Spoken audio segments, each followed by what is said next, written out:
नमस्कार दोस्तों, मैं सुधांशु शेखर। जैसा कि आप सभी जानते हैं, मैं सहायक प्रशाखा पदाधिकारी के पद पे कार्यरत हूँ। ठीक है। और आज जैसा कि बिहार दरोगा प्रारंभिक परीक्षा का रिजल्ट आया है। ठीक है। काफ़ी सारे लोगों का रिजल्ट हुआ है, बहुत सारे ऐसे भी लोग हैं जिनका रिजल्ट नहीं हुआ है।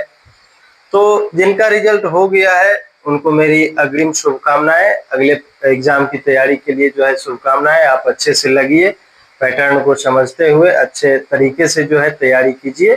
और जिनका भी रिजल्ट नहीं हुआ है उनके लिए मैं दो चार शब्द रखना चाहूँगा, ध्यान दीजिएगा। क्योंकि जिनका रिजल्ट हो गया है उनके लिए तो शुभकामनाओं की जो है लड़ी लगी रहती है एकदम। काफ़ी सारे लोगों की तरफ से जो है बधाइयाँ आती है।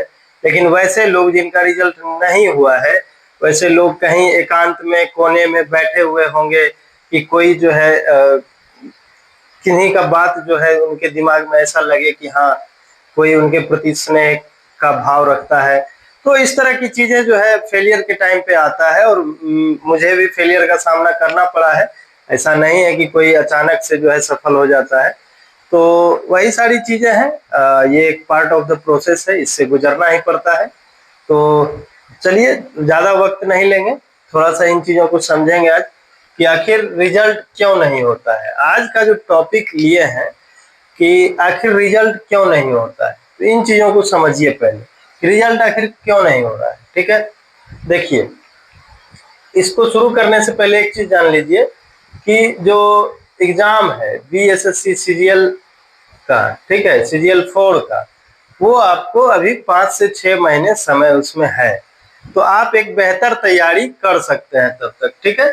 तो चलिए, आज 16 मार्च को हम ये बात बोल रहे हैं कि आपके सामने 5 से 6 मंथ का समय है। ठीक, समझिएगा आखिर रिजल्ट क्यों नहीं होता है। ध्यान दीजिए,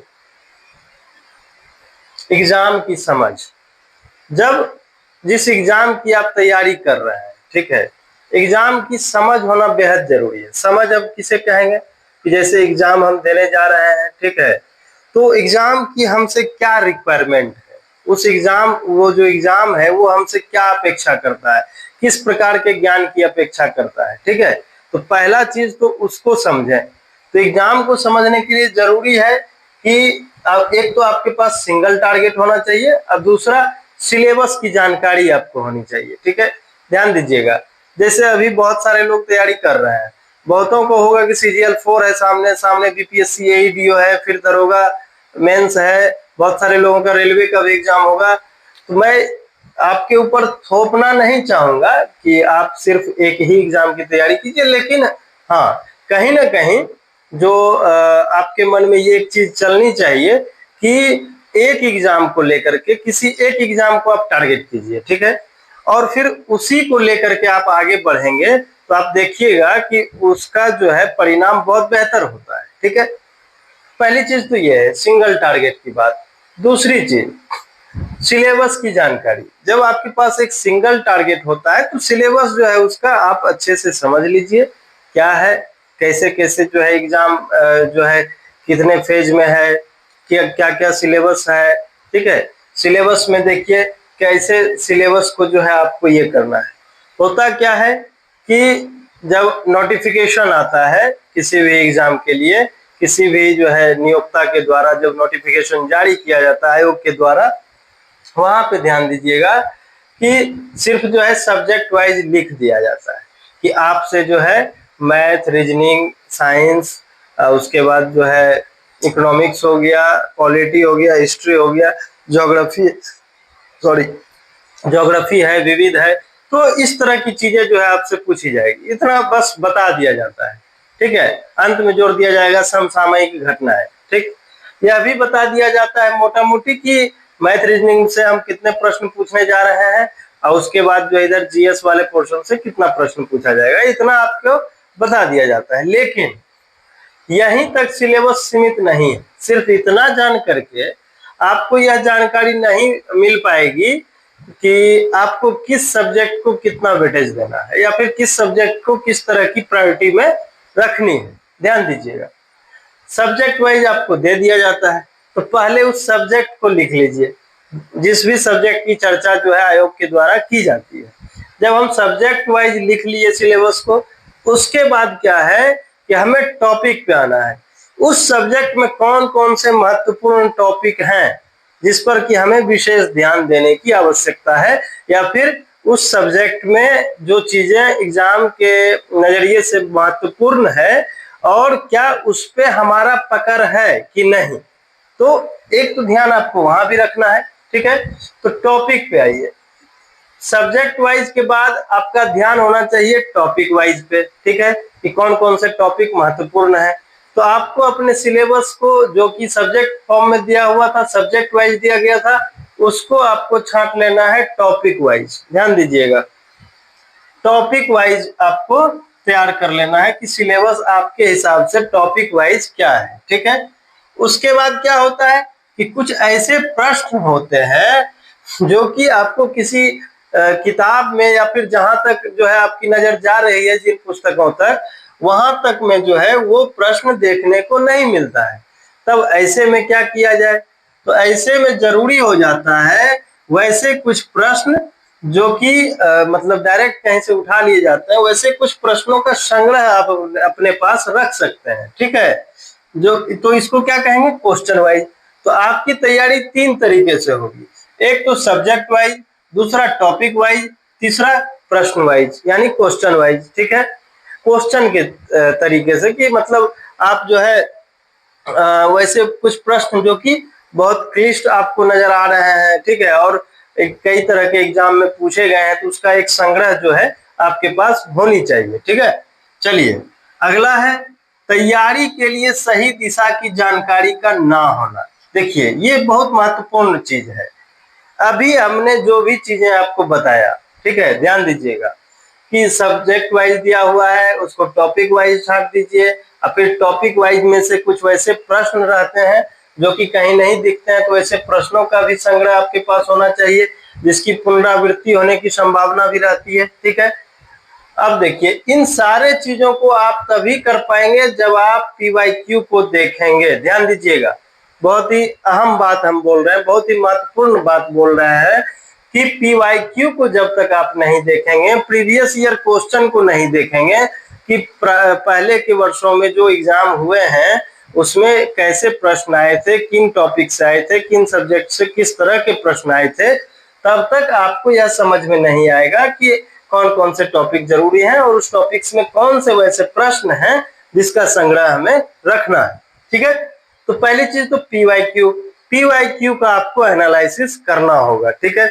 चलिए ध्यान दीजिए आगे, पीवाईक्यू के माध्यम से आपने टॉपिक छांट लिया, ठीक है, जैसा कि हमने बताया था बीएसएससी सीजीएल 4 को लेकर के कि टोटल आपके पास 250 टॉपिक होने वाले हैं, ठीक है। तो एक तो आप टॉपिक अपना तैयार कर लिए कि हाँ 250 टॉपिक हो गया आपके पास, आपके सामने टॉपिक का जो है लिस्ट आ गया है। अब क्या करना है, सभी टॉपिक पर आपको शॉर्ट नोट्स तैयार करने हैं। ध्यान दीजिएगा, सभी टॉपिक पे क्या है, शॉर्ट नोट्स तैयार करना है, यानी कि आपके पास एक स्टडी मटेरियल होना चाहिए जिसके थ्रू जो है आप उन सभी टॉपिक्स को कवर कर सके।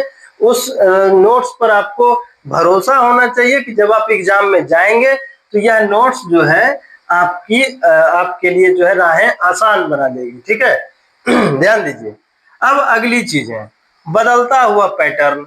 अब लोग को जो है ये भी समझ में नहीं आता है कि आखिर पैटर्न कैसा है। 2 साल पहले या 4 साल पहले हो सकता है प्रश्न पूछने का जो तरीका हो, उस तरीके में अब बदलाव हुआ हो। जैसा कि आप देखेंगे अभी जो हाल फिलहाल में बिहार दरोगा प्रारंभिक परीक्षा का एग्जाम हुआ था, उससे पहले कई वर्षों में उस तरह का पैटर्न नहीं देखा गया था, ठीक है। तो यहाँ पे आपको समझने की जरूरत है कि अब जो है पैटर्न में काफी तरह के बदलाव लाए जा रहे हैं।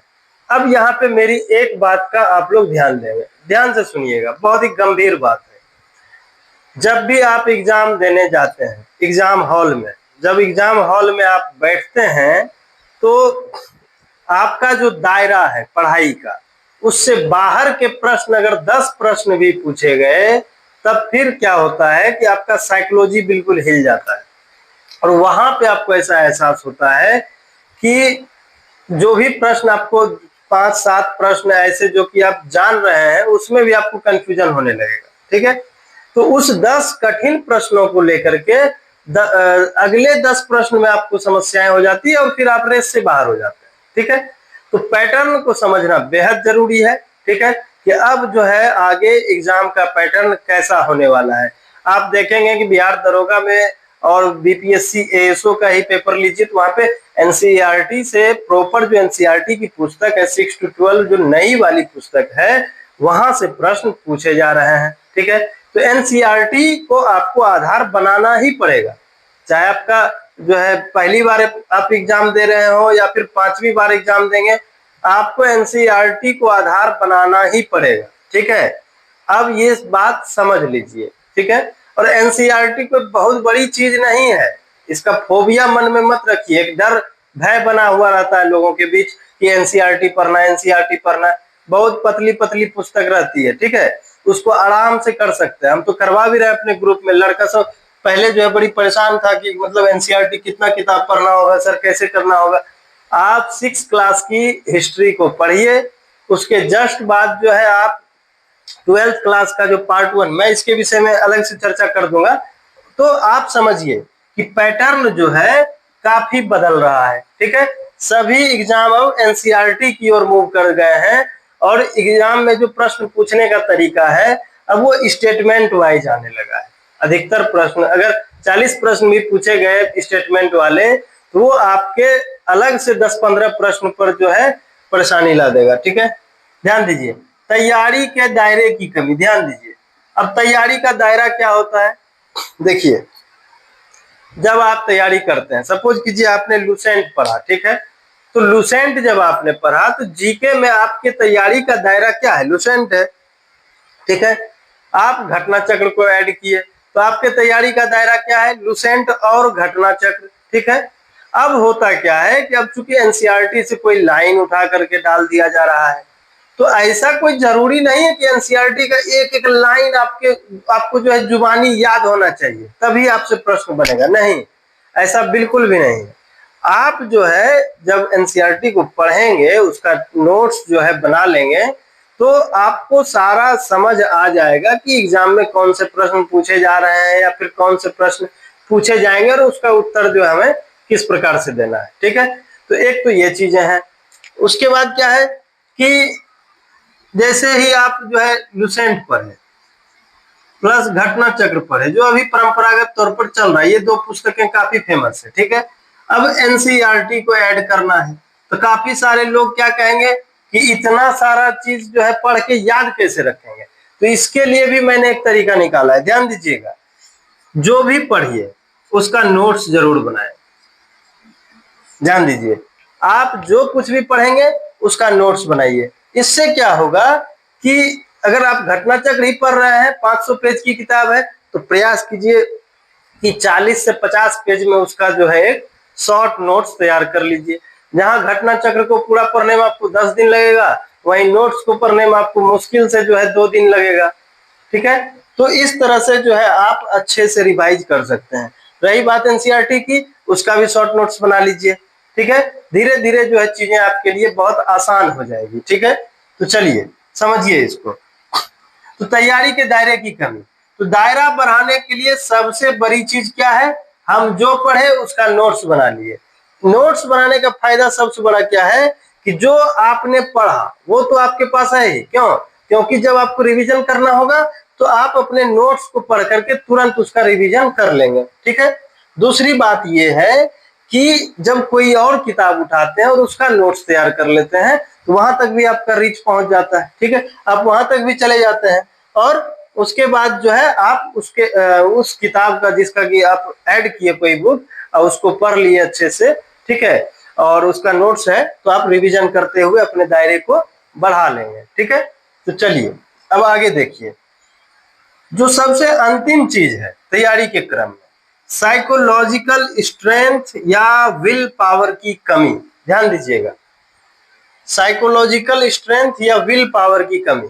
देखिए, मनोवैज्ञानिक मजबूती जो है, मन की जो मजबूती है, वो आज के दौर में छात्रों की सबसे बड़ी जो है कमजोरी बन चुकी है। मन मजबूत है ही नहीं, धीरे धीरे जो है क्रमिक रूप से सोचते सोचते जो है अपने आप को बिल्कुल डाउन करते जा रहे हैं। ठीक है, तो ऐसे में इसके क्या क्या प्रभाव हैं आप देखिएगा, सभी लोग जो है अपने आप को रिलेट कर पाएंगे। देखिए, किसी से भी प्रभावित होना, यहाँ पे हमने लिखा है, जब आपका विल पावर कमजोर हो जाता है, जब आप साइकोलॉजिकली बहुत अधिक मजबूत नहीं रहते हैं, तब क्या समस्याएं आती है, किसी से भी प्रभावित होना। पहला जो इसमें ये है, ध्यान दीजिएगा, इसको कैसे देखें।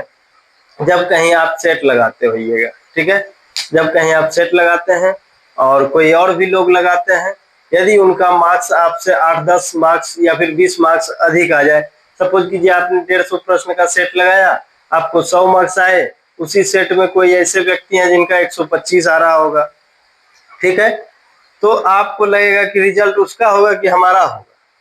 तो पहली चीज तो ये है, ठीक है, पहली चीज तो ये है कि आप खुद उनसे भयभीत हो रहे हैं। ठीक है, आप तुलना करने लग जा रहे हैं, ठीक, कि हम तो कुछ भी नहीं है, सामने वाला जो है इनका इतना मार्क्स आ रहा है, ये काफी आगे निकल चुके हैं। ठीक, तो एक परेशानी तो यहाँ है। अब देखिए दूसरी परेशानी, खुद पर भरोसा ना होना। लोगों को जितना दूसरों पर भरोसा रहता है, उससे बहुत कम भरोसा अपने ऊपर रहता है। ठीक है, कि हमसे नहीं हो पाएगा। दिन रात मन में रिजल्ट के ही बारे में चलता रहता है। परीक्षा अभी 6 महीना बाद है, अभी से ही लगेगा कि रिजल्ट होगा कि नहीं होगा, रिजल्ट होगा। अरे परीक्षा होगा तब तो पता चलेगा कि रिजल्ट होगा कि नहीं होगा। अभी परीक्षा में हम अपियर भी नहीं हुए हैं और दिन रात यही सोच रहे हैं कि रिजल्ट होगा कि नहीं होगा। ठीक है, डेली खुद को यही लगता है कि नहीं होगा। फिर किसी से यह भी पूछते हैं कि अगला एग्जाम कब आएगा, इसका अगला बार इसका फॉर्म कब आएगा, यह भी होता है। ठीक है सॉरी, ध्यान दीजिए, निरंतरता की कमी। जब आपके अंदर विल पावर नहीं होता है तो लगातार जो है, जो एक कंटिन्यूटी होनी चाहिए अपने तैयारी में, वो उसमें ब्रेक आ जाता है। ठीक है, अब इसको समझिए कि कैसे ब्रेक आता है। देखिए, विल पावर के नहीं होने से क्या सबसे बड़ी समस्या है, उसको थोड़ा सा समझते हैं। मेरी बातों को ध्यान से सुनिएगा। पहली चीज ये है कि जब आपके अंदर इच्छा शक्ति कमजोर हो जाए, तब आपको ऐसा एहसास होने लगता है कि धीरे धीरे अपने ऊपर से भरोसा उठने लगेगा। ठीक है, पढ़ना सब चाहता है, ध्यान दीजिएगा, पढ़ना सब चाहता है। सब चाहता है कि हम 10 घंटा 15 घंटा प्रत्येक दिन मेहनत करें। याद कीजिए, जिस दिन आप जो है बहुत मेहनत किए होंगे, उस दिन कितनी खुशी मिली होगी। ठीक है, तो यही समस्या है, लोग जो है अपने आप को एक्सप्रेस नहीं कर पाते, जो उनका एक्चुअल स्ट्रेंथ है उसको जो है पटल पे ला नहीं पाते। ठीक है, उसके लिए आपका विल पावर का होना बेहद जरूरी है। ठीक है, चाहते सब हैं कि 10 घंटा पढ़ें, लेकिन हो नहीं पा रहा है। तो पहली चीज तो यह है कि विल पावर डेवलप करने के लिए आपको अपने मन को शांत रखना होगा। ठीक है, मन शांत रखने के लिए आप मेडिटेशन का सहारा जरूर लीजिए। मैं हमेशा से कहता हूं सभी को कि मेडिटेशन जरूर कीजिए आप लोग, तभी जाकर के आपका जो है दिमाग शांत होगा। किन्हीं को लगता है कि बहुत ज्यादा परेशान रहते हैं, तो आप दौड़ भी सकते हैं, थोड़ा 2-4 राउंड दौड़े और फिर उसके बाद आए, अपना मेडिटेशन वगैरह किए। एक जो है अच्छा एक जो छात्र है उसके लिए बेहद जरूरी है। ठीक है, ऐसे में क्या होगा कि आप आगे चल के काफी सारी परेशानियों से बिल्कुल दूर हो जाएंगे। ठीक है, और एक चीज, विल पावर डेवलप करने के लिए ध्यान दीजिए, 30 मिनट का स्लॉट तैयार कीजिए।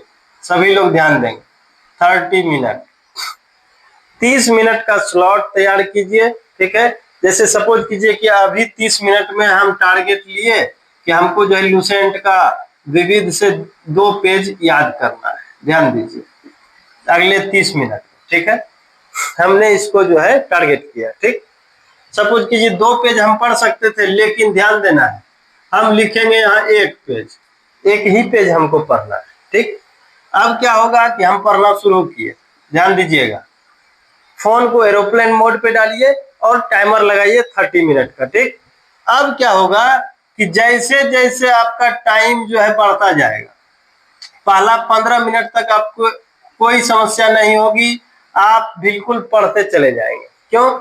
दिमाग को एक जो है आप टारगेट दिए हैं कि हमको 30 मिनट तक पढ़ना है। ठीक है, और उस 30 मिनट में 1 पेज जो है लुसेंट का विविध याद करना है। ठीक, 15 मिनट तक आपको कोई समस्या नहीं होगी।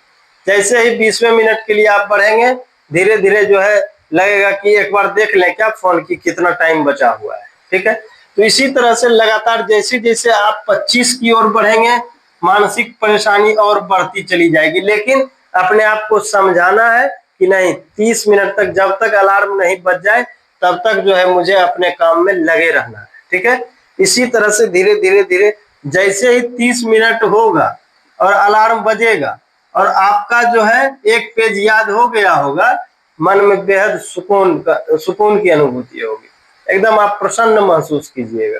ठीक है, तो ये एक तरीका है, 30-30 मिनट का स्लॉट लगा करके जो है आप तैयारी कीजिए। उसमें क्या होगा कि प्रॉपर 30 मिनट आप पढ़ाई कर पाएंगे। एक पेज जैसे हुआ तो एक पेज आपने याद किया, फिर अगला जैसे ही 30 मिनट का लगाएंगे तो उसमें उसको बोलते हैं इफेक्टिव स्टडी, वो हो पाएगा आपका। ठीक है, अगर आप 5 घंटे पढ़ते हैं तो बिल्कुल पढ़ाई ही कर रहे होते हैं। ठीक है, कुछ और चीज से आपको कोई मतलब नहीं रहता है। तो एक तो आप जो है इसका सहारा जरूर लीजिए। ठीक, चलिए अब देखिए, इस पर भी हम लोग चर्चा कर ही लिए हैं कि विल पावर की कमी रहेगी तो शांत मन होगा। भविष्य की चिंता, इस पे भी हम लोग बात किए कि रिजल्ट होगा कि नहीं होगा, ये सारी चिंताएं छोड़ दीजिए। बस आप जो है यही समझिए कि आपको कर्म करते जाना है, तभी कुछ भी संभव होगा। ठीक है, तो ये सारी चीजें हैं, तैयारी को लेकर के इन्हीं चीजों पर ध्यान देना है, बाकी सारी चीजें जो है आपका खुद ब खुद हो जाएगा। अब देखिए कि हमारा जो है टेलीग्राम ग्रुप रन कर रहा है BSSC CGL 4 के लिए। ठीक है, आपके सामने वैकेंसी है, दरोगा में नहीं हो पाया, कोई बड़ी बात नहीं है, सभी लोग फेलियर का सामना करते हैं। अभी चूंकि सामने वैकेंसी है इसीलिए चिंता नहीं करनी है, अगले वैकेंसी पे लग जाना है। ठीक है, आपका सिलेक्शन जरूर होगा, कोई तरह की भविष्य की चिंता नहीं करनी है, ना रिजल्ट का चिंता करना है, कुछ नहीं, बस अपने काम में लगातार जुड़ जाना है। ठीक है, पढ़ाई लगातार करते ही रहना है। तो इन चीजों का ध्यान देंगे। और अगर आप हमारे पेड ग्रुप से जुड़ना चाहते हैं तो टेलीग्राम का जो हमारा पब्लिक चैनल है उसका लिंक आपको डिस्क्रिप्शन बॉक्स में मिल जाएगा। उसके बाद अगर आप चाहते हैं व्हाट्सएप से जानकारी लेना तो ये मेरा नंबर है, आप इस पर भी व्हाट्सएप पे मैसेज कर सकते हैं। हमारा NCERT का बैच अभी चल रहा है, जो CGL 4 है उसी बैच में NCERT अभी शुरू हुआ है। ठीक है, हिस्ट्री उसमें शुरू किए हैं, 27 मार्च तक जो है हिस्ट्री को समाप्त कर दिया जाएगा। ठीक, उसके बाद फिर NCERT से ही पॉलिटी स्टार्ट किया जाएगा। इसी तरह से हम लोग अभी 6 महीना है, 6 महीने में NCERT और जो भी मतलब महत्वपूर्ण पुस्तकें हैं प्लस 250 टॉपिक का जो हमारा नोट्स है, सभी चीजों को मर्ज कराते हुए करंट अफेयर्स के साथ चलते हुए हम लोग पूरे सिलेबस को अच्छे तरीके से समाप्त करते हुए आपके दायरे में बढ़ोतरी करेंगे, ताकि एग्जाम के दिन आपको किसी तरह का कोई भी डर महसूस ना हो। समझ गए? तो पूरी बात यही है, बिल्कुल चिंता ना करें, आगे के एग्जाम के लिए तैयारी करते रहिए। नूतन टेस्ट सीरीज आपके साथ है, आइए हमारे साथ चलिए, नूतन टेस्ट सीरीज हमेशा आपके साथ रहेगा। धन्यवाद।